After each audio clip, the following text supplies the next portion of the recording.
Hi guys, I am up early today. Didn't sleep very well. This is what continues to go on here with the shit smells. I mean, this is what these people do, and it's combined with chemicals. It either gives you a headache or nausea or diarrhea. You don't sleep well. The noise harassment is ongoing. Now they have a dog. I mentioned a couple of videos, what's been going on with dogs, certainly with my dog. But I'd like to touch base a little bit on this prostitution thing because I think we've come full circle, certainly with my group in Amsterdam.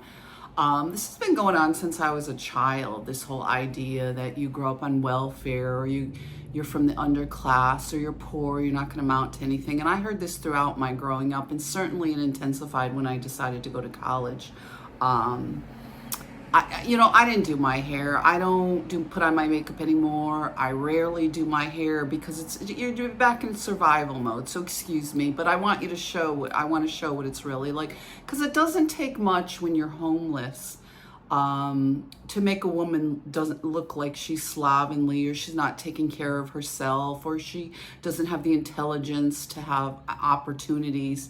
And they do this deliberately. And it went on throughout my childhood. It was abusive. I didn't really have a childhood. I was one of those parentified childs. I mentioned my mother is friends with a lot of these MAPs or pedophiles, however you want to describe it. She needs to account for some of this.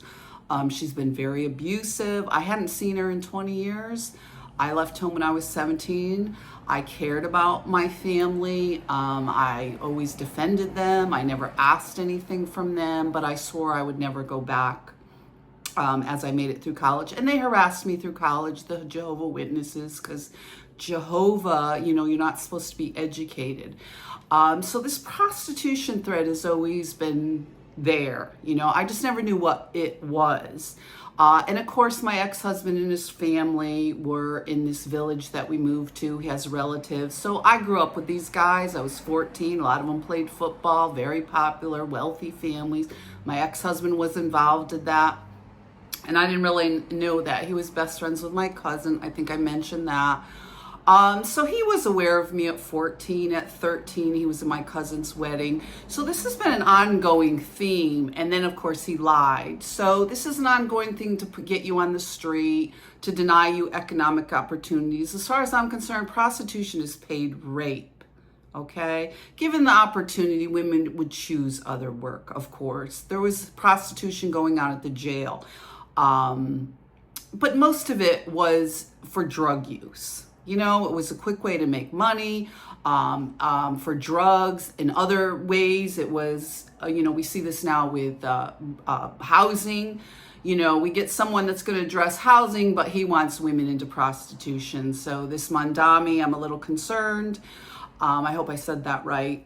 Because women do not need prostitution, certainly women like me. And these men have been doing this a long time, this group in Amsterdam, since I was a little girl. You're not supposed to go to college. You're not supposed to own your own home. You're not supposed to have a new car, but they all do. A lot of their wives do. A lot of their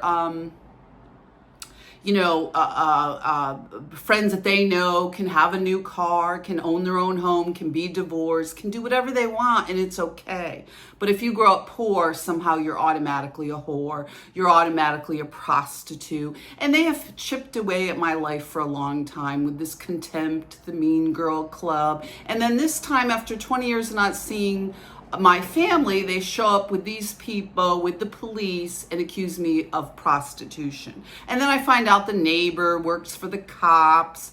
There's other people involved with cops. There's other people that, were involved with having me sexually assaulted with the cops. So, and then when I came up here, the cops were involved because my new roommate I mentioned, when I transferred up to Albany, her family was involved with cops, so they wanted me to date cops. So you see, once you get them in your life, there's a problem. And it's not so much with the profession, it's the attitude of these people. It's the attitude, and it continues with their grandsons.